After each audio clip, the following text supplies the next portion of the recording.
दोस्तों आपने UPSC exam के बारे में सुना होगा और ये भी सुना होगा कि आईएएस का एग्ज़ाम है ना, आईएएस का। लेकिन मैं आपको चाहता हूँ बताना, ये सब जो लोग आप देख रहे हो स्क्रीन पर, ये सब यूपीएससी एग्ज़ाम क्रैक करके आए थे। ये आईपीएस अधिकारी हैं, ये फॉरेन सर्विसेज के अधिकारी हैं, ये आईएएस, ये शक्तिकांत दास हैं, आरबीआई के गवर्नर। तो उसके पहले ये आईएएस थे, 1980 बैच, तमिलनाडु काडर। तो लेकिन दोस्तों आप कह रहे होंगे सर ये यूपीएससी एग्ज़ाम देकर आए थे, ये सभी आईएएस अधिकारी तो है नहीं है, तो ये है क्या? तो दोस्तों मैं इसलिए आपको इस वीडियो के थ्रू चाहता हूं बताना कि यूपीएससी एक एग्ज़ाम कंडक्ट करता है सिविल सेवाओं का, सिविल सर्विसेज का। उसमें बहुत सी सर्विसेज रहती हैं एंड 20 से ज़्यादा सर्विसेज हैं। कौन सी सर्विस बेस्ट है, ये देखो, ये अपनी अपनी सर्विस के साथ जस्टिस करते हुए आज देश के टॉप पोजीशंस पर हैं। तो क्या आप एक ऐसी सर्विस में चले गए जो कि शायद आपकी पर्सनालिटी से सूट नहीं होती थी? आप परेशान हो जाएंगे, जॉब में मज़ा नहीं आएगा। कौन सी सर्विस क्या प्रोफाइल ऑफर करती है, क्या जॉब है वहाँ पर, क्या प्रोग्रेशन है, करियर कैसा है, उसके बारे में चाहता हूँ बात करना मैं। तो दोस्तों चलिए शुरू करें इस पर्टिकुलर छोटे से वीडियो को, जिसमें हम बात करेंगे सभी की सभी सेवाओं की, सर्विसेज की, जो यूपीएससी सिविल सर्विसेज एग्जाम में मिलती है। तो दोस्तों सबसे पहले ना हमें लगता है यूपीएससी ना सिलेक्ट करता है ठुकरा के मेरा प्यार वाले आईएएस को, है ना, कि अरे आईएएस टॉप मोस्ट बनूंगा मैं, दिखा दूंगा उसको, है ना, आईएएस। देन लगता है कि अरे नहीं नहीं, आईपीएस, जो सबसे कड़क पुलिस वाले हैं वो आईपीएस, या फिर आईआरएस, है ना, केजरीवाल जी आईआरएस थे पहले। और हमने देखा भी था रेड मूवी में, जो भी देखा आपने कि अजय देवगन उसमें भी आईआरएस अधिकारी थे, छापा मारने जाते थे। हमें लगता है यूपीएससी आईएएस, आईपीएस, आईआरएस की भर्ती करता है, लेकिन ऐसा नहीं है। यूपीएससी सिलेक्ट करता है ऑल इंडिया सर्विसेज के लिए। हमारे पास 3 ऑल इंडिया सर्विसेज हैं, IAS, IPS and forest services. Then group A services, जो सेंट्रल गवर्नमेंट को, देखो हमारे देश में ना 2 तरह की सरकारें हैं, सेंटर और स्टेट। तो सेंट्रल गवर्नमेंट भर्ती करेगा अपने लिए कुछ पदाधिकारी, कुछ ऑफिसर्स, जो सेंट्रल गवर्नमेंट के बहुत सारे तरह के डिपार्टमेंट्स हैं, मिनिस्ट्रीज हैं, जो सेंट्रल गवर्नमेंट के बहुत सारे दफ्तर हैं, उनको लीड करेंगे, चलाएंगे। एंड देन ग्रुप बी अधिकारी। तो दोस्तों ग्रुप बी अधिकारी क्या होते हैं? देखो बहुत सरल है। ग्रुप बी अधिकारी क्या होता है? आपने ऐसे इमेजिन करो कि लेट्स से एक स्कूल को इमेजिन करो। एक स्कूल में ना जैसे पर्टिकुलरली कुछ ऐसे काम हैं, टास्क हैं पर्टिकुलरली, जो कि जिसमें लेट्स से बहुत ज़्यादा हमें जो डिटेल्ड नॉलेज या डिटेल्ड अंडरस्टैंडिंग नहीं चाहिए। लेट्स से कुछ सामान यहाँ से वहाँ रखना है, कुछ पर्टिकुलर चीज़ें जैसे स्कूल टाइम से चल जाए, बंद हो जाए, है ना, ये छोटी छोटी चीज़ें हमें करनी है। तो ग्रुप डी अधिकारी होते हैं सबसे, जो सरकार में जो ग्रुप डी देखते हैं आप, जो अधिकारी रहते हैं, जो बहुत ही बेसिक अंडरस्टैंडिंग और नॉलेज के बल पर काम करेंगे। देन उनके ऊपर है ग्रुप सी, जो थोड़ा और अब बेहतर नॉलेज चाहिए, अंडरस्टैंडिंग चाहिए, क्योंकि उनका दायरा बढ़ जाएगा। थोड़ा बहुत जैसे नोटिंग बनानी आती हो, नोटिंग मतलब सरकारी जो कागज़ बनाने आते हो, किसी को रिप्लाई थोड़ा बहुत लिखना हो। उसके ऊपर है ग्रुप बी अधिकारी, जिनका दायरा और बढ़ जाएगा, और इंपॉर्टेंट टास्क हैं। लेट्स से स्कूल की अगर मैं एग्जांपल ले रहा था, तो स्कूल की एग्जांपल में लेट्स से जो टीचर बड़े बच्चों के, 9वीं 10वीं क्लास के बच्चों के, और पर्टिकुलर लीड करेंगे बहुत सारी चीज़ों को, और भविष्य डिसाइड करेंगे, और इंश्योर करेंगे कि पूरा माहौल ठीक से चलता रहे। एंड उनके सबके ऊपर है ग्रुप ए अधिकारी, जो कि हैं बड़े बच्चों के टीचर्स, और रादर पूरा मैनेजमेंट देख रहे हैं कि अगर कोई डिसीजन लेना है तो उनका दायरा बहुत बड़ा है, ये सभी तरह के डिसीजन ले पाएंगे, समझ पाएंगे। ग्रुप ए अधिकारी इसलिए टॉप मोस्ट ऑफिसर्स हैं। तो दोस्तों क्या ग्रुप ए के ऊपर कोई होता नहीं है? यस सर, होते हैं बहुत सारे। तो ये ग्रुप ए ग्रुप बी की बात क्यों हो रही है? ग्रुप ए बी की बात इसलिए हो रही है क्योंकि ये एंट्री है यहाँ पर हमारी। जो यूपीएससी का एग्जाम होगा ना, यूपीएससी के एग्जाम के थ्रू जो हाईएस्ट हम लेवल पर भारत सरकार में एंटर कर सकते हैं, उसके बियॉन्ड भर्ती नहीं होती। उसके बियॉन्ड सिर्फ आप प्रमोशन से आगे जाएंगे, वो है ग्रुप ए। तो ग्रुप बी पे भर्ती होगी, ग्रुप बी के लोगों की प्रमोशन हो जाती है, 10 से 15 सालों में वो ग्रुप ए बन जाते हैं। लेकिन ग्रुप ए वाले अगर आप भर्ती लोगे तो ग्रुप ए से ऊपर जाओगे आप, एंड बहुत ही आप देखते हो कि टॉप मोस्ट पोजीशंस हैं जो भारत सरकार की, वो ये ग्रुप ए अधिकारी ही चलाते हैं। End of course all India services वाले। ओके, तो अब आप इसके बारे में अगर थोड़ा सा भी अवेयर हो, तो उसके पहले मैं आपको एक अकेडमी ले चलता हूँ, जो भारत सरकार पुलिस के लिए भर्ती करती है, एंड भर्ती करके उनकी ट्रेनिंग करती है। ट्रेनिंग की एकेडमी का नाम है नेशनल पुलिस एकेडमी, जो सरदार वल्लभ भाई पटेल नेशनल पुलिस एकेडमी है हैदराबाद में। तो वहाँ पर ना एक ये शिला लगी हुई है, शिला मतलब एक ये स्टैचू, एक तरह से एक जो पत्थर नीचे लिखा हुआ है कि माइकल एंजेलो का, इसमें साफ फोटो नहीं है, मैं आपको इसमें दिखाता हूँ लिखा क्या हुआ है। इसमें ना माइकल एंजेलो बहुत ही एक मशहूर शिल्पकार हुए, पत्थर को तराश के मूर्ति निकाल देते थे उसमें और ऐसा लगता था जान डल गई। तो माइकल एंजेलो को एक बार पूछा गया कि आप इतने बढ़िया स्टैचू कैसे बना लेते हो, ऐसा लगता है इसमें जिंदगी डल गई है, जान डल गई है। तो माइकल एंजेलो रिप्लाई करते हैं, माइकल एंजेलो बोलते हैं कि ना ये जो पत्थर था ना, इसमें स्टैचू हमेशा से एग्जिस्ट करता था, मैंने तो बस यहाँ पर थोड़े बहुत अपने जो हथियार चलाकर मैंने इसमें से स्टैचू निकाल दिया, मैंने तो कुछ नहीं किया, हमेशा से ही इस पत्थर में ये स्टैचू एग्जिस्ट करता था। तो अकेडमी वाले यही कहते हैं कि आप सब में एक अच्छा ऑफिसर एग्जिस्ट करता है, हमें बस उसको थोड़ा तराश के बाहर निकालना है। तो यही चीज़ बहुत इंपॉर्टेंट है कि अगर आप में अच्छा ऑफिसर एग्जिस्ट करता था, राइट जॉब में जाओगे, तराश कर निकलोगे, तो ऐसा नाम कमाओगे दुनिया में, शायद देश की हम दिशा ही बदल दें।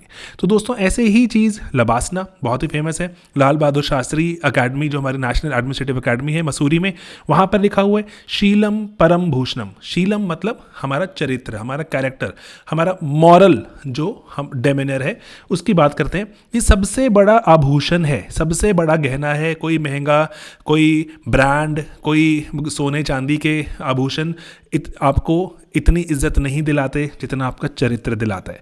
तो इसलिए बोलते हैं शीलम, हमें ऐसे ही ऑफिसर चाहिए जिनका चरित्र, मोरालिटी बहुत ही सॉलिड हो।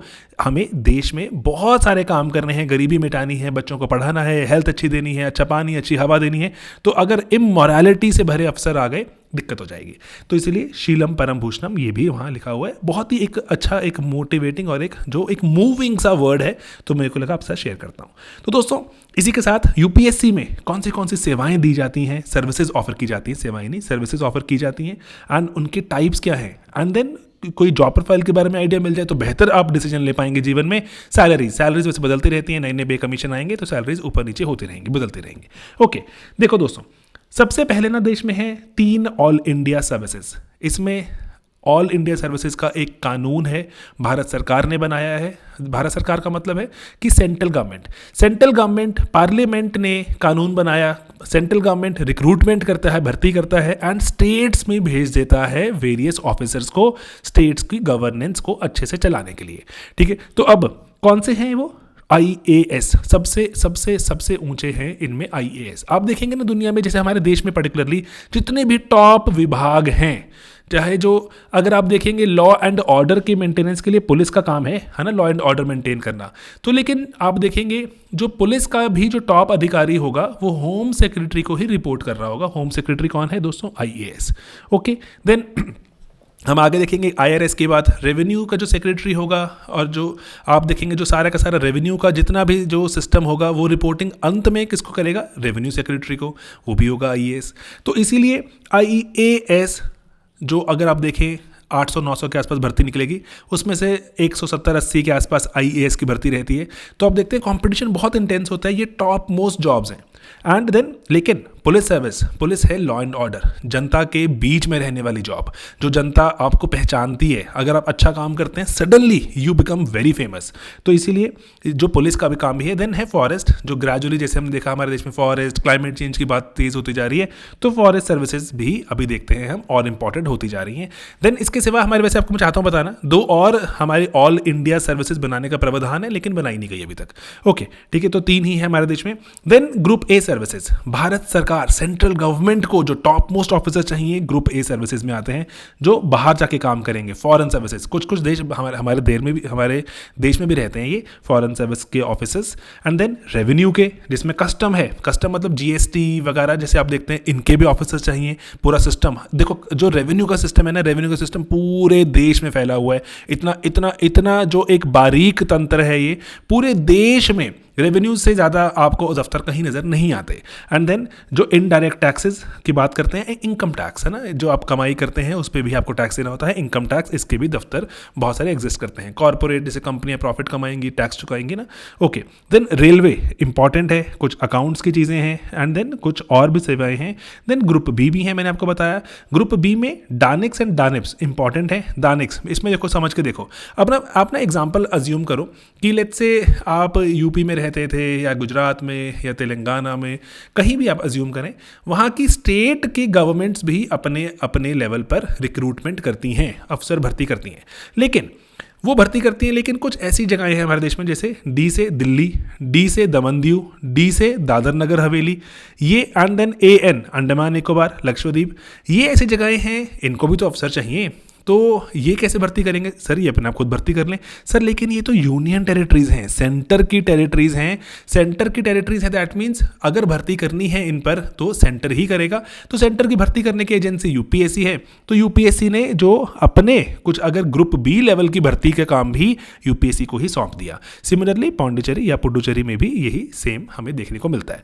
देन कुछ आर्मी के, कुछ नेवी के और एयरफोर्स के कुछ हमारे हेडक्वार्टर्स हैं, वहाँ पर हमारे सिविलियन अफसर भी काम करते हैं बीच में, तो उनको जो AFHQ कहा जाता है, armed forces headquarters civil service, ठीक है। तो इसमें ये सेक्शन ऑफिसर लेवल पे भर्ती होती है ग्रुप B की।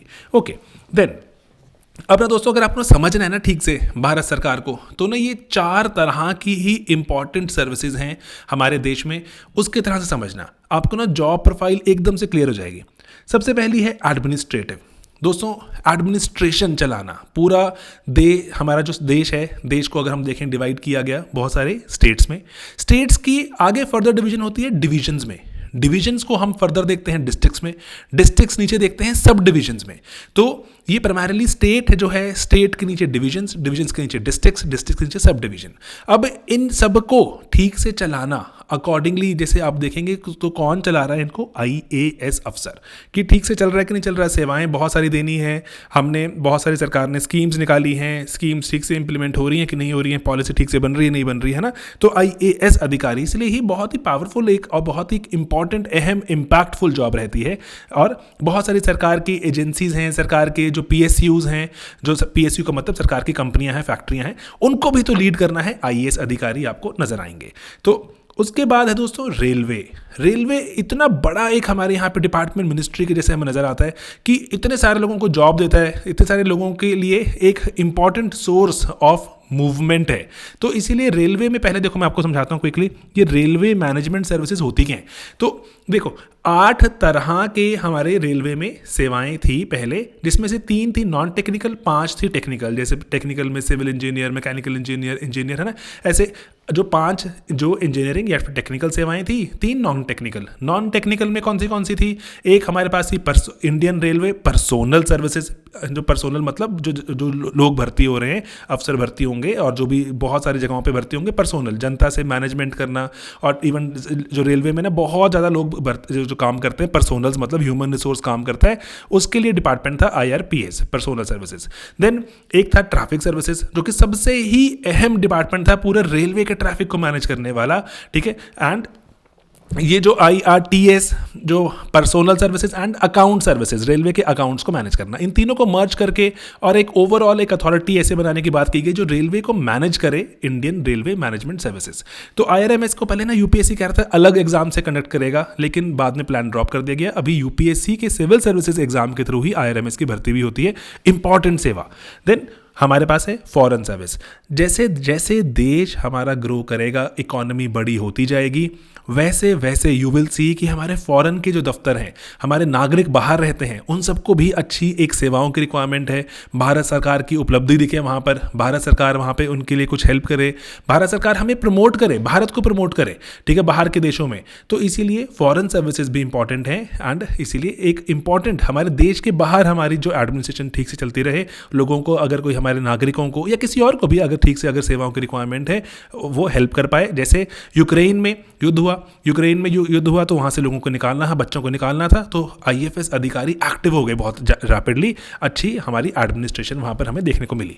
देन उसके बाद डिफेंस एस्टेट। सर ये क्या चीज़ है, कभी सुना नहीं है डिफेंस एस्टेट? अरे सरल है, जैसे ना बहुत सारी ऐसी जगहें भी हैं जो डिफेंस मिनिस्ट्री के अंडर आती हैं, जैसे कैंटोनमेंट बोर्ड्स। कैंटोनमेंट बोर्ड्स को जो रन करते हैं, वहाँ पर ऐसे DC वगैरह नहीं होते, वहाँ पर CEOs होते हैं। वहाँ पर ये कौन भर्ती करेगा? UPSC। एंड CEOs वगैरह कहाँ से आएंगे? डिफेंस एस्टेट सर्विसेज से आएंगे। देन मैंने आपको बताया जो डानेक्स, क्योंकि हमारे बहुत सारी ऐसी जगहें भी हैं जैसे दिल्ली, दमन दीव, दादर नगर हवेली, अंडमान निकोबार, लक्षद्वीप, वहाँ पर भी जो एसडीएम लेवल की भर्ती होगी डानिक्स से होगी, पुलिस की भर्ती जो होगी वो हम डानिप्स से देखेंगे। सिमिलरली पौंडीचेरी की सिविल सेवाएं। तो ये हैं हमारे कुछ एडमिनिस्ट्रेटिव जो हमें देखने को मिलती हैं। सिमिलरली दोस्तों दूसरी जो इंपॉर्टेंट क्लासिफिकेशन है वो है पुलिस की। तो देखो पुलिस में सबसे ही इंपॉर्टेंट जो ऑल इंडिया सर्विस वो है आईपीएस पुलिस सर्विस। ये लॉ एंड ऑर्डर मेंटेनेंस रखेगी एंड ग्रेजुअली ये ऐसी एक सेवा है जो बहुत लोगों के बीच में रहकर की जाती है, तो इसीलिए आपकी पब्लिक डीलिंग यूजुअली बहुत हाई होती है compare to other services. And then उसके बाद रेलवे को भी तो प्रोटेक्शन चाहिए, इसके लिए एक अलग सर्विस है। देन जो डानिप्स वाली जगहों पर पुलिस सेवाओं की, पौंडीचेरी की पुलिस सेवाओं की दूसरी, इसलिए हमारी क्लासिफिकेशन इंपॉर्टेंट क्या हो जाती है पुलिस की। देन भारत सरकार जो लोगों से टैक्स इकट्ठा करती है, बहुत सारी हमारी कंपनियां पैसा कमाती हैं, भारत सरकार की जो पीएसयूज हैं पैसा कमाती हैं, ठीक से पैसा आ रहा है, ठीक से पैसा हमने कलेक्ट किया, कहीं बीच में कोई ऊपर नीचे तो नहीं हो गया है ना, ये अकाउंट्स ठीक से मैनेज हो रहे हैं नहीं हो रहे हैं। तो इसके लिए हमारे पास एक तो IRS है जो इनकम टैक्स या फिर इनडायरेक्ट टैक्स कस्टम एक्साइज की बात करेंगे, ये वाले अधिकारी। ऑडिट एंड अकाउंट जो देखेंगे कि अकाउंट्स वगैरह जो बन गए उनकी ऑडिटिंग करनी है। सिविल अकाउंट्स, बहुत सारे भारत सरकार की और एजेंसीज हैं, पैसा जा रहा है सेंट्रल गवर्नमेंट का, मिनिस्ट्रीज का, वो ठीक से जा रहा है कि नहीं जा रहा, सिविल अकाउंट्स देखेगा। देन पोस्टल एंड टेलीग्राफ के अकाउंट सर्विसेज, डिफेंस के हमारे बहुत सारी जो स्पेंडिंग होती हैं उनकी अकाउंट्स की सर्विसेज रहती है। देन इसके सिवा भारत सरकार की और भी बहुत सारी सेवाएं हैं जो कि हैं बहुत ही मज़ेदार सेवाएं। Postal services, corporate law, information है ना, इन्फॉर्मेशन को मैंने बोल्ड में कर दिया क्योंकि ना ये बहुत लाइमलाइट वाली सर्विस है। जैसे लाइमलाइट कैसे कि जैसे PIB आप इतनी सारी इन्फॉर्मेशन पढ़ते हो है ना, और जैसे योजना मैगजीन पढ़ते हो, और आप जो देखते हो भारत सरकार के टेलीविजन चैनल्स हैं, भारत सरकार का रेडियो पे उपलब्धि है, तो ये इन्फॉर्मेशन सर्विस रिक्वायर्ड रहेगी। एंड भारत सरकार ना बहुत सारा गोला बारूद भी बनाती है हमारे देश में है ना, आयुध बनता है, तो ऑर्डिनेंस फैक्ट्रीज के हमारे अफसर हैं। ट्रेड बढ़ रहा है हमारे देश का, एक्सपोर्ट इंपोर्ट बढ़ रहा है, उसके लिए स्पेशल एक सर्विस है। एंड देन आर्म्ड फोर्सेज में हमारे हेडक्वार्टर्स में भी हमारे कुछ सिविलियन ऑफिसर काम करते हैं, AFHQ सर्विसेज कहा जाता है। तो दोस्तों इसके बाद मैं आपको ले चलता हूं IAS के बारे में बताने, जो सबसे ही महत्वपूर्ण सेवा है, सबसे ही इंपॉर्टेंट है। ट्रेनिंग कहाँ होती है इसकी आप जानते हैं, लाल बहादुर शास्त्री नेशनल अकेडमी है जो एडमिनिस्ट्रेशन की, मसूरी में, वहाँ पे लाल बहादुर शास्त्री जी की ये जो प्रतिमा, and you will go there and you will see कि it's one of the most beautiful campuses ever created. And then job profile आपको बताइए इसकी, पॉलिसीज जो टॉप लेवल के ऑफिसर्स बनाएंगे एंड नीचे वाले जो लेवल के ऑफिसर्स हैं वो इम्प्लीमेंट करेंगे, इंश्योर करेंगे कि वो ठीक से इम्प्लीमेंट हो रही है, नागरिकों को अच्छी सेवाएं मिल रही हैं। एंड एक ये पासपोर्ट की फोटो लगा दी कि usually students really like it, कि पर्टिकुलरली कि ना ओहो ऑफिशियल पासपोर्ट मिलता है कुछ। और ना यहाँ पे ना रैंक्स देखो, शुरुआत करोगे assistant secretary, under deputy director and so on, सबसे टॉप पर है कैबिनेट सेक्रेटरी। हर बच्चा बन जाएगा क्या कैबिनेट सेक्रेटरी? नहीं, क्यों नहीं बनेगा? सिंपल एक चीज़ समझ के देखो कि जॉब शुरू करते हो ना, ट्रेनिंग होती है, ट्रेनिंग 2 साल के बाद आपको असिस्टेंट कमिश्नर या फिर SDM लेवल पर आपको भर्ती मिलती है। देन उसके बाद 4 साल के बाद प्रमोशन, फिर आप जो एडिशनल DM के लेवल पर आ जाते हो, फिर डिस्ट्रिक्ट मजिस्ट्रेट के लेवल पर आ जाते हो, उसके बाद प्रमोशन होते होते डिविजनल, प्रमोशन होते होते स्टेट के एडिशनल चीफ सेक्रेटरी, अंत में कैबिनेट सेक्रेटरी। लेकिन एक बात देखो, 60 बरस के आसपास ही रिटायरमेंट की एज है ना, 60 बरस के आसपास है, 37 साल में कैबिनेट सेक्रेटरी बनोगे। 37, 60 में से 37 निकाल दो, कितना बना? 23। 23 साल के अगर मैं बियॉन्ड भर्ती हो रहा हूँ, एग्जाम मेरा क्रैक हुआ, 23 साल के बियॉन्ड कैबिनेट सेक्रेटरी में नहीं बन पाऊंगा। तो इसीलिए अगर आप शुरू करते हैं इसको 21-22 की उम्र में आपकी सिलेक्शन हो जाती है, कैबिनेट सेक्रेटरी बनने का बहुत ही अच्छा स्कोप होता है। अदरवाइज जो भी लेटर एंट्रेंट्स हैं, जो भी लेटर एंट्री करेंगे, कैबिनेट सेक्रेटरी शायद ना पहुंच पाए, इनफैक्ट चीफ सेक्रेटरी लेवल पर पहुंचना भी मुश्किल हो जाता है। Secretary level itself is a very top position, secretary level. तो लेकिन अगेन आप देख रहे हैं कि बहुत सालों की आपकी एक्सपीरियंस, सेवाएं, मेरिट सब कुछ काउंट होगा, तभी ही आप वहां पहुंचते हैं। तो इसीलिए ये एक बहुत ही फैसिनेटिंग जर्नी है ऑफ एन IAS ऑफिसर, जहां पर इंक्रीजिंगली ये top most, cabinet secretary is the top most officer of the country, of the government of India. तो यहां पर लेवल पे पहुंचना itself is a particular achievement. Okay, then यहाँ पे ना एक डिबेट आती है कि सर IIT IIM ना कर लें, अगर IAS क्यों बने, आजकल तो बहुत ही अच्छी अच्छी चीज़ें आ रही हैं, डेफिनेटली है ना, डेफिनेटली बहुत से बच्चे हैं जो ऐसे भी एग्जांपल्स हैं जो IAS थे उसके बाद वो चले गए कुछ और करने, ऐसे एग्जांपल्स हैं जो IIT IIM हैं वो IAS करने आगे, चलता रहेगा ये प्रोसेस, है ना। क्योंकि दोनों में ही पर्टिकुलरली अगर आप देखेंगे सर कि इसको सिर्फ अगर आप सिर्फ ओनली एंड ओनली पैसे के टर्म में नापेंगे तो not a right way to look at it, है ना, not the right way to look at it, कि पैसे की तरह से नहीं देखा जा सकता इसको, क्योंकि पर्टिकुलरली ना जो वर्क प्रोफाइल ना बहुत डाइवर्स है। IAS की वर्क प्रोफाइल तो बहुत डाइवर्स है, वो बहुत सारे डिपार्टमेंट्स में जाएंगे, उनको लीड करेंगे, कभी एग्रीकल्चर में आ जाएंगे, कभी एजुकेशन में, कभी हेल्थ में, कभी डिसइन्वेस्टमेंट में, चलता ही रहेगी उनकी जर्नी, डाइवर्सिटी, जहाँ जहाँ जाएंगे वहाँ वहाँ पे पॉलिसीज़ के बारे में बात होगी, पॉलिसीज़ बदलने की बात होगी टॉप मिनिस्टर्स के साथ। तो इसीलिए नेटवर्क बहुत डीप होता है और पर्क्स काफ़ी अच्छे हैं, है ना। पर्क्स को क्वांटिफाई नहीं किया जा सकता डायरेक्टर लेवल पे, जैसे मैंने आपको दिखाया था बीच में चार्ट, तो डायरेक्टर लेवल के बियॉन्ड आपको अपनी गाड़ी एटसेट्रा वगैरह मिल जाती है यूजुअली, है ना, जल्दी। जैसे अगर आप डिस्ट्रिक्ट वगैरह में है एटसेट्रा तब तो आपको गाड़ी पहले मिल जाती है, लेकिन अगर आप डायरेक्टर लेवल पे हैं और बाकी सब जगहों पर भी इवन रेवेन्यू एटसेट्रा सर्विसेज में भी आपको अपनी पर्सनल गाड़ी एटसेट्रा मिल जाती है। तो पर्क्स, रहना, खाना पीना, हेल्पर्स वगैरह रहते हैं, तो ये रिक्वायर्ड है, टॉप जॉब है हमारी भारत सरकार की, तो भारत सरकार इतने पर्क्स देती है। And then of course salaries भी इंप्रूव हो जाए आगे फ्यूचर में, सिंगापुर ने किया था ये, तो भारत सरकार भी कर दे, बहुत अच्छी बात है। लेकिन स्टिल यहां पर मैं आपको बोलूंगा कि ये इम्पैक्ट वाली जॉब है। IAS इज एन इम्पैक्ट वाली जॉब, पर्टिकुलरली ना जैसे हमारा कंट्री ना डेवलपिंग कंट्री है, इसको ध्यान में रखना हमेशा। डेवलपिंग कंट्री में हमेशा अपनी क्लास में बच्चों को बताता हूँ, डेवलपिंग कंट्री में रिक्वायरमेंट क्या होती है, हमें ऐसे ऐसे संसाधन, ऐसे ऐसा इंफ्रास्ट्रक्चर, ऐसे ऐसा माहौल बिल्ड करना है कि ज़्यादा से ज़्यादा लोग आगे बढ़ने के लिए सक्षम हो पाएँ। एंड आगे बढ़ने के लिए सक्षम हो पाएंगे तो ही देश की हमारी तरक्की भी होगी, उनकी हेल्थ अच्छी होगी तो कॉन्ट्रीब्यूट बेटर कर पाएंगे, सरकार के लिए अच्छा एक माहौल पैदा होगा, देश खुशहाल बनेगा। तो इसलिए जो सिर्फ और सिर्फ वृद्धि की बात नहीं कर रहा मैं, यहाँ विकास की बात हो रही है, सिर्फ ग्रोथ नहीं। ऐसा नहीं है कि मेरी सैलरी कितनी बढ़ जाएगी ये वो, नहीं सर, विकास, कंट्री बदलेगा, you will be changing country. And please keep in mind, मैं ये नहीं कि मैं तो देखो खुद ना तो मैं IAS हूँ या कुछ हूँ, लेकिन मैं स्टिल आपको चाहता हूँ बताना कि अगर आप IAS वगैरह नहीं है तब भी आप बहुत डेवलपमेंट में कंट्रीब्यूट कर सकते हैं एंड करते हैं। देश बदल रहा है, बहुत सारे IIT IIM, non IIT non IIM लोग बदलते ही जा रहे हैं हर पल देश को एंड कंट्रीब्यूट करते जा रहे हैं। लेकिन अगर इस भारत सरकार के पर्सपेक्टिव से बात करें तो IAS is perhaps the most impactful and perhaps the most development oriented job that there is. Okay, then police service की बात भी करें तो इनकी वही मैंने आपको बताया कि सरदार वल्लभ भाई पटेल नेशनल पुलिस एकेडमी है हैदराबाद में एंड वहाँ पे ट्रेनिंग होती है आपकी, और उसके बाद वही इंटरनल सिक्योरिटी हमें अच्छा रखना है, शासन अच्छा रहे, लॉ एंड ऑर्डर की मेंटेनेंस रहती है। तो इसीलिए दो तरह की सिस्टम है, नॉन कमिश्नरेट और कमिश्नरेट सिस्टम। मैं आपको क्विकली फ़र्क समझा देता हूँ।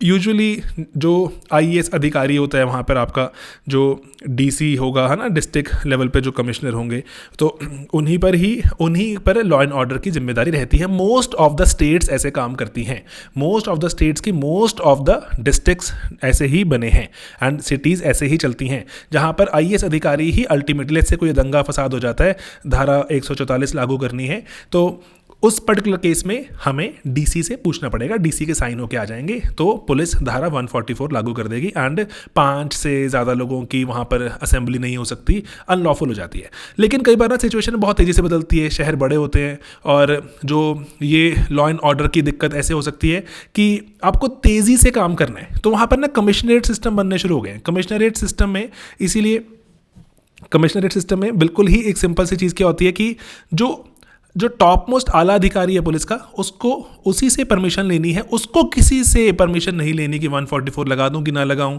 और रिपोर्ट देनी है। तो इसका देखो फ़ायदा क्या है, इसका फ़ायदा कि स्पीड बढ़ती है एग्जीक्यूशन की, जो काम करने की, and at the same time accountability set होती है कि ना अगर लेट्स से कि ठीक वहाँ पे माहौल ठीक से मैनेज नहीं हो पाया तो हमें पता है कि किसको हमें जाके पूछना है कि क्या हुआ था, क्यों नहीं ठीक से मैनेज हो पाया। ठीक से मैनेज हो पाया तो हमें पता है कि क्यों मैनेज हुआ था, ठीक है। तो इसलिए अकाउंटेबिलिटी, रिस्पॉन्सिबिलिटी ठीक से सेट होती है and overall overall speed of जो एग्जीक्यूशन ऑफ ऑर्डर्स भी तेज़ी से चलता है। तो इसीलिए अब जो जैसे दिल्ली में कमिश्नर ऑफ पुलिस आप देखने को मिलता है, लेकिन जैसे बाकी स्टेट्स में आप देखते हैं जो director general of police DGP रहते हैं। तो इसीलिए ये है असिस्टेंट एसपी से आप शुरू करते हैं, धीरे धीरे एसपी बन जाते हैं, फिर अगर बड़ा डिस्ट्रिक्ट होता है तो एसएसपी बन जाते हैं, आईजी लेवल से बढ़ते बढ़ते आप डीजीपी लेवल तक बढ़ते हैं अगर आपके जो करियर इतना लंबा रहता है तो। एंड देन अकॉर्डिंगली यहाँ पर आप एसीपी से शुरू करते हैं। ऐसी जगहों पे अगर आप हैं, देखो अब ऐसे ना बहुत सी ऐसी जगहें हैं कि एक ही स्टेट में डीजीपी भी है, वहाँ पर किसी किसी जगहों पर कमिश्नरेट सिस्टम भी है। जैसे कि आप देखते हैं पर्टिकुलर दिल्ली के बगल में गुड़गांव में भी शायद कमिश्नरेट सिस्टम ही है, तो लखनऊ में है ना कमिश्नरेट सिस्टम है। तो ये इंप्लीमेंट है शायद अभी, जैसे जहाँ पे मैं रहता हूँ चंडीगढ़ के बगल में पंचकूला, वहाँ पर भी कमिश्नरेट सिस्टम लागू हो गया है शायद। तो इसीलिए तो कमिश्नरेट सिस्टम कहीं कहीं लगेगा, लेकिन बाकी सब डिस्ट्रिक्ट्स में हरियाणा कैसे नहीं है, वहाँ पर आपको ये सिस्टम एसपी एसएसपी वाला सिस्टम दिखेगा। ठीक है दोस्तों, तो ना ये आईपीएस के रैंक्स हैं, मज़ेदार रैंक्स हैं, और आईपीएस अधिकारी बहुत सारी और जगहों को जाके लीड करेंगे।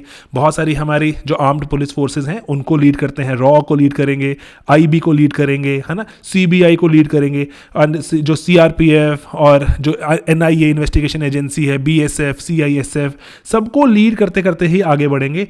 और यहाँ पर ना इसीलिए एक कंपैरिजन ज़रूरी है कि आईएएस आईपीएस को एक बार कंपेयर करते हैं, है ना, दोनों को ही कंपेयर करते हैं, पर्टिकुलर जॉब इंपॉर्टेंट है तो देखो जो सोशल स्टेटस की बात होती है, बहुत से बच्चों को ये बहुत मायने रखता है। सोशल स्टेटस से ज़्यादा अभी सोशल मीडिया स्टेटस हो गया, बहुत ज़्यादा हाई रहता है आईएएस आईपीएस अधिकारी का, क्योंकि पब्लिक डीलिंग वगैरह ज़्यादा है, आईपीएस की तो बहुत ही ज़्यादा है।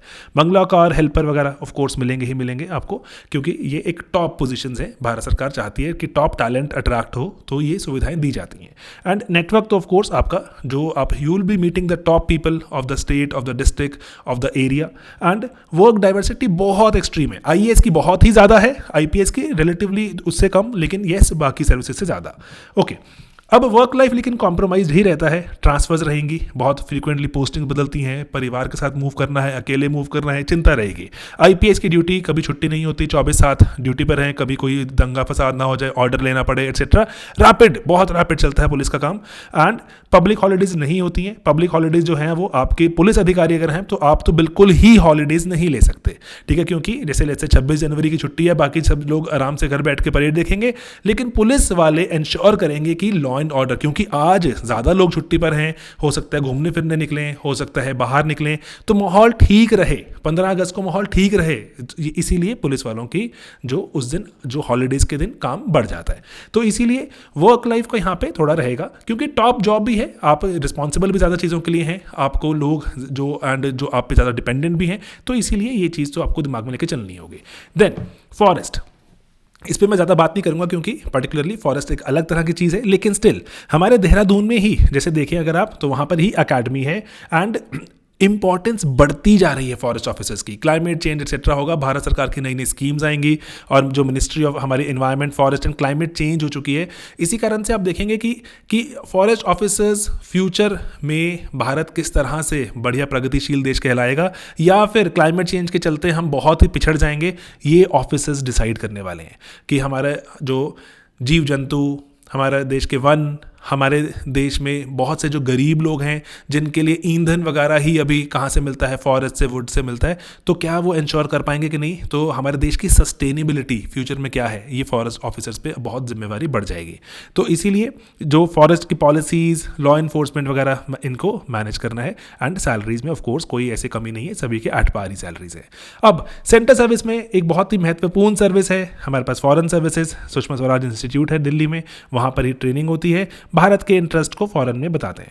अब ना भारत के ना, इसलिए इसको देख लेते हैं, बहुत ही बढ़िया एक चार्ट है ये, जो कि ना भारत के जो अधिकारी हैं जो फॉरेन सर्विसेज में हमारे ना कुछ ऐसे देशों में हमारे ताल्लुकात हैं जो कि अंग्रेजी हुकूमत के अंदर थे। वहाँ पर हमारी जो अगर आप देखें तो जहाँ पे अंग्रेजी हुकूमत के अंदर थे वहाँ पे हाई कमीशन रहता है। जैसे कि आप देखते हैं कि यूके में, पाकिस्तान वगैरह में हमारे हाई कमीशन रहते हैं, लेकिन ऐसे कंट्रीज से जो कि यूके की हुकूमत के अंदर नहीं थे, वहाँ भी तो हमारे देश के रिप्रेजेंटेटिव्स हैं, वहाँ भी तो फॉरेन सर्विसेज सर्विसेज के ऑफिसर बैठे हैं, वहाँ एम्बेसी कहलाती है। वहाँ पे एम्बेसी को लीड करेंगे एम्बेसडर, हाई कमीशन में हाई कमिश्नर। लेकिन जैसे यूएन हो गया, साक वगैरह में देखें अगर आप, तो पर्टिकुलरली वहाँ पर हमारे परमानेंट रिप्रेजेंटेटिव रहते हैं। बाकी जगहों पर ये हैं कैपिटल, ये हैं, लेकिन ये कैपिटल में बैठेंगे। जो नॉन कैपिटल जैसे यूएसए में अगर वॉशिंगटन डीसी में बैठे हो तो हमारे वहाँ पे एम्बेसी होगी, लेकिन नॉन वॉशिंगटन में भी तो हमारे बहुत सारे ऑफिसर्स हैं, तो वो कॉन्सुलेट जनरल या फिर अगर और छोटे लेवल पर देखें तो कॉन्सुलेट ही हमारे पास रहते हैं। ठीक है, इंपॉर्टेंट हमारे मिशंस रहते हैं ये। देन आईएफएस ऑफिसर्स की जो दोनों ही तरफ रिक्वायरमेंट है, दिल्ली में भी रिक्वायरमेंट है, बहुत सारी पॉलिसीज़ यहाँ से बनती हैं और बाहर इंप्लीमेंट होती हैं, एंड अकॉर्डिंगली जो हमारे बाहर भी हमारे रहते हैं, तो ये उनका एक आपको दिखता है एक career progression chart. Then revenue की सर्विसेज, रेवेन्यू सर्विसेज में ministry of finance top most authority है, उसके नीचे रेवेन्यू सेक्रेटरी। अगेन दोस्तों मैंने आपको बताया था आईएएस अधिकारी ही होता है रेवेन्यू सेक्रेटरी। इसके नीचे बोर्ड होता है एक, जिसमें यूजुअली 6 मेंबर्स होते हैं। वो बोर्ड होता है जो बहुत सारी पॉलिसीज बनाएगा एंड डिस्ट्रीब्यूट करेगा, बाकी सब लोगों तक पहुंचाएगा।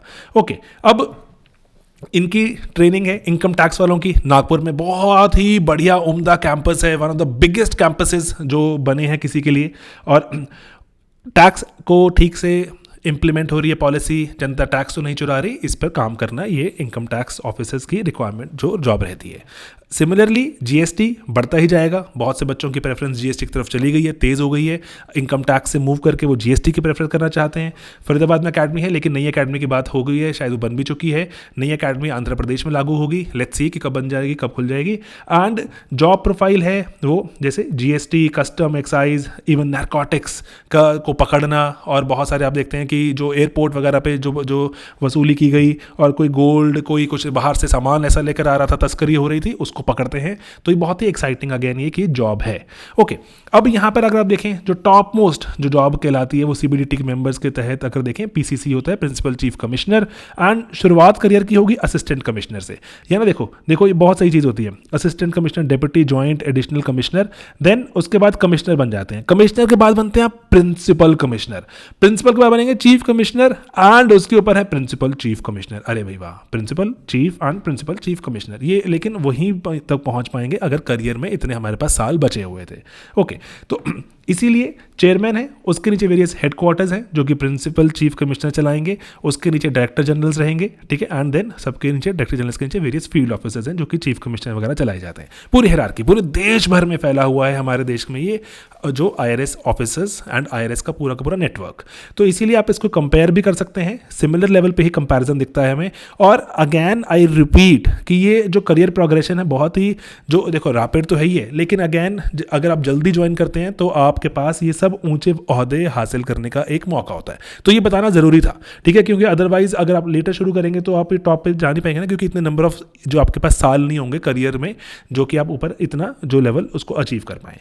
Okay, then other group A services में ऑडिट अकाउंट सर्विसेज मैंने आपको बताया, जो कि फाइनेंशियल जो हमारी ऑडिटिंग करती है, बहुत से जो भारत सरकार के अकाउंट्स बनेंगे, एंड देन जो सेंट्रल गवर्नमेंट के अकाउंट्स की, एंड देन उसके बाद जो corporate law, defence accounts, defence estate की मैंने बात की, information services ministry of broadcasting के अंदर आएंगे, और पोस्टल सर्विसेज, और इनफैक्ट दोस्तों पोस्टल एंड टेलीग्राफ, जो यहाँ पर ना इसीलिए जो जैसे जैसे स्पेक्ट्रम की बात हो रही है ना, 4G 5G 6G, तो ये ना सर्विसेज इंपॉर्टेंट हो जाती हैं। Then railway management, railway protection, trade services, और देन ग्रुप बी की बात करें AFHQ जो डानिप्स डानिक्स, एंड जो हमारे पास पौंडीचेरी को भी लेके सर्विसेज हैं।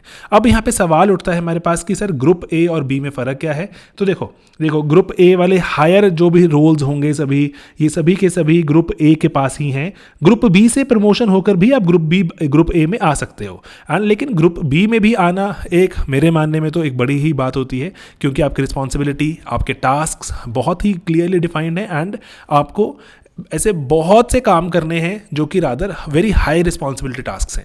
तो इसीलिए ग्रुप बी से, लेकिन अगर आप देखें आप 10 से 15 साल से इसके आसपास अगर आप लगाते हैं करियर के बाद, आप ग्रुप ए में प्रमोट होने के लायक हो जाते हैं। लेकिन यहाँ पे ऐसे फ़ोटो हमने ChatGPT से मनवाई, वो कह रहे हैं कि लेकिन इतने में आप बहुत ज़्यादा मेहनत करते हैं और बहुत एफर्ट लगता है। इसीलिए यहाँ पे मतलब पॉइंट मेरा कहने का क्या होता है कि if you are starting early, है ना, important point is if you are starting early, तो आप इस तरह से प्लान इमेजिन कर सकते हैं कि आप ग्रुप ए के लिए एफर्ट बढ़ाएं। ठीक है, ग्रुप ए के लिए एफर्ट बढ़ाएं। तो देखो यहाँ पे मैं आपको अगेन चाहता हूँ बताना, group A B C D हर तरह की जो जॉब के लिए हर तरह के आप डाइवर्स तरह के लोग देखेंगे, डाइवर्स क्वालिफिकेशंस के लोग देखेंगे।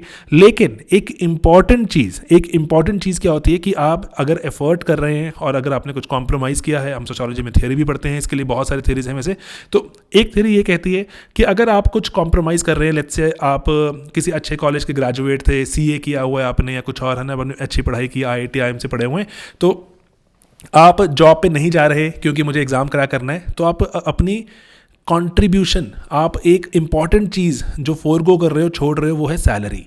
अगर आप जॉब पे जाते कुछ 25 30 50 60 हज़ार 1 लाख 2 लाख कुछ तो जॉब मिलती है आपको, तो मैं अज्यूम कर रहा हूँ लेट्स से कि 50,000 की जॉब मिलती और 50,000 जो महीना की जॉब मिलती, साल भर में 6 लाख हो जाते, 2 साल लगा दिया आपने, 2 साल लगते हैं तैयारी करने में, तो 2 साल में दैट मीन्स आपके कितने 12 लाख रुपए के आसपास आपने छोड़ दिया।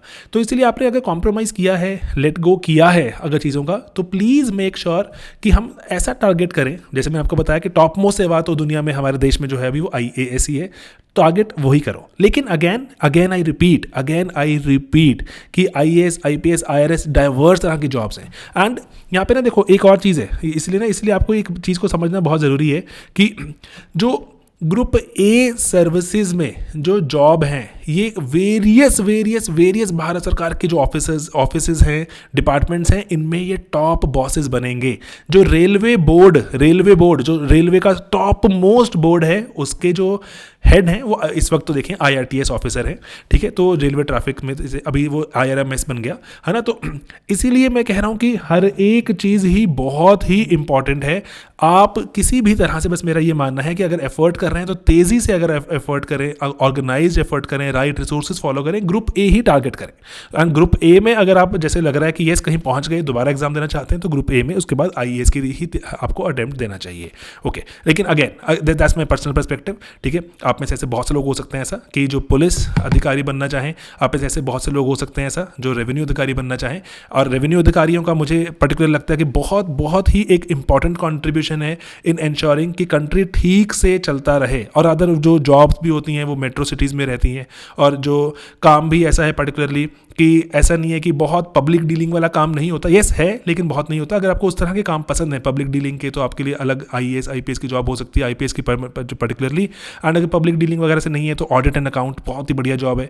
तो एंड जो IRS में पर्टिकुलरली बहुत ही अच्छी जॉब्स हैं। तो पब्लिक डीलिंग ऐसा नहीं है कि मतलब आपको जनमानस के बीच में जाके नहीं रहना होता। ठीक है, तो इसलिए जो फॉरेन सर्विसेज एक इंपॉर्टेंट जॉब हो जाती है, जो कंट्री में आपको कंट्री के बाहर जाके आप बहुत जो अच्छे से जो एक्सप्लोर कर सकते हैं, बहुत सारे और जो कंट्री को रिप्रेजेंट करने के आपके पास क्या क्या ऑप्शंस हैं। अगर आपको लेट्स से कि थोड़ा टाइमली जॉब है, जैसे कि लेट्स से कि टाइमलीनेस की रिक्वायरमेंट होती है। देखो IFS अधिकारियों की जॉब तब बहुत वो बढ़ जाती है जब कोई उस पर्टिकुलर कंट्री से जुड़ा हुआ कोई लेट्स से कोई अगर पर्टिकुलर कोई मौका आ गया ऐसा वाला, जैसे लेट्स से कोई यूक्रेन युद्ध की बात हुई, अफ्रीका से हमें सोमालिया के आसपास से इवैक्यूएशन करना है, लेट्स से कोई मिनिस्टर विजिट कर रहा है, प्राइम मिनिस्टर विजिट कर रहा है ना, कोई डेलीगेशन विजिट कर रहा है, तो IFS अधिकारियों की उस वक्त जॉब बढ़ जाती है।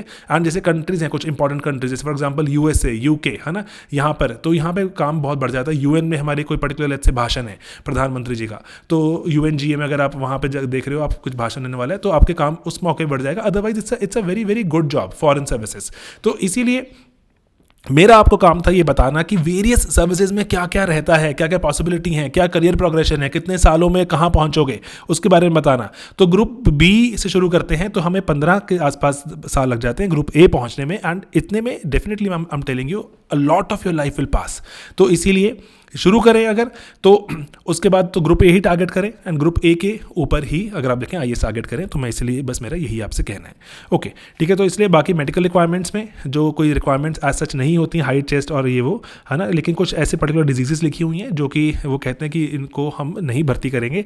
ओके, लेकिन IPS में हाइट चेस्ट और आई साइट की रिक्वायरमेंट्स हैं, तो ये आपको देखनी ही होंगी। ये टाइम एंड अगेन वैसे UPSC नोटिफाई करता रहता है अपनी नोटिफिकेशंस में। ओके, तो इसीलिए कलेक्टर अगर आप बनते हैं तो सिर्फ नोट्स के कलेक्टर मत बनिए। सिर्फ नोट्स कलेक्ट कर लूँ मैं, यहाँ से कलेक्ट कर लूँ, वहाँ से कलेक्ट कर लूँ, पढ़े ही नहीं रहे, कुछ देख ही नहीं रहे, तो नोट्स के कलेक्टर मत बनिए, नॉलेज के कलेक्टर बनिए। एप्लीकेशन भी लगाइए, अप्लाई कीजिए उनको, टेस्ट कीजिए खुद को, और एम्पथी मतलब जनता के दुख दर्द को समझने की कोशिश कीजिए, और एक्सेप्टेंस को कि डाइवर्सिटी हो सकती है, लोगों के अलग अलग विचारधाराएं हो सकती हैं, कैसे मुझे सभी को ही सेवाएं पहुंचानी है, कैसे एक अच्छा देश बनाना है, उसके करेक्टर बनिए, ऐसे आइडियाज़ के करेक्टर बनिए। बस यही मेरे एक आपसे उम्मीद है। और इसीलिए अच्छे तरीके से नॉलेज गैदर कीजिए, मेहनत कीजिए। मुश्किल एग्ज़ाम होता है, देश का टॉप टैलेंट अट्रैक्ट करता है ये आज भी। बहुत से बच्चे ऐसे भी हैं जिसके इसमें बहुत बहुत बहुत टाइम बिता देते हैं, 5-5 साल से ऊपर बिता देते हैं, 8-8 साल बिता देते हैं। I am not really sure कि that's a very good idea, ऐसा नहीं शायद करना चाहिए मेरी नज़र में। लेकिन अगेन मेहनत किए बिना ये एग्ज़ाम में आपको कामयाबी नहीं मिलती। तो इसलिए मैं समराइज़ कर रहा हूँ, देयर आर वेरियस सर्विसेज, जो आपको सर्विसेज आपको बेस्ट आपको लगता है आपके हिसाब से सूट करती है, उसको टारगेट कीजिए। एंड उसके सिवा बहुत अगर लग रहा है कि बहुत टाइम से तैयारी करने नहीं हो रहा, तो आपको कुछ और ऑप्शंस भी एक्सप्लोर करनी चाहिए। देश बहुत तेज़ी से बढ़ रहा है, options are so many. And then उसके बाद IAS और IIM IIT की डिबेट में बहुत बच्चे फंस जाते हैं। तो मेरा ये मानना है कि this is a very high impact job, इसी के कारण ही आपको यहाँ पर आना चाहिए। There will be a lot of eyes on you कि डेवलपमेंट हो रही है कि नहीं हो रही है, एंड आप सच में देश को बदलेंगे। फ्यूचर जो हमारे देश का होगा आपके थ्रू ही बन के जाएगा। एक फ्रांसिस फुकुयामा ने किताब भी लिखी थी, उसमें ही लिखा था जो मोस्ट डेवलप्ड कंट्रीज हैं, they are most developed because they have the best functioning bureaucracies in the world. Scandinavian countries की बात करते हैं। तो दोस्तों इसीलिए मेहनत कीजिए, अच्छा देश बनाइए, अच्छा राज्य बनाइए। That's it, that's my only idea that I wanted to share. Alright दोस्तों, मिलेंगे अपने अगले वीडियोस में। कैसा लगा ये वीडियो प्लीज़ बताना, बहुत ही जो डिटेल में बताने की कोशिश थी लंबा हो गया इसीलिए। ऑलराइट दोस्तों, टेक केयर।